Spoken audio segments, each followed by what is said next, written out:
అబ్రహాముకు దేవుడు వాగ్దానం చేసినటువంటి కుమారుడు ఎవరు?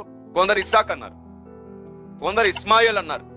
డబ్ల్యూసి అని చెప్తుంది ఇద్దరు కాదు. దేవుడు అబ్రహాముకు వాగ్దానం చేసింది ఇస్సాకును కాదు, ఇస్మాయిల్ని కాదు.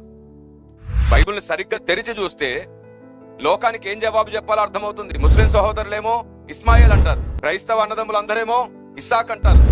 ఈ గొడవపు ముగింపు గలతీ పత్రికలో ఉంది. గలతీలకు రాసిన పత్రిక 3వ అధ్యాయం 16వ వచనం.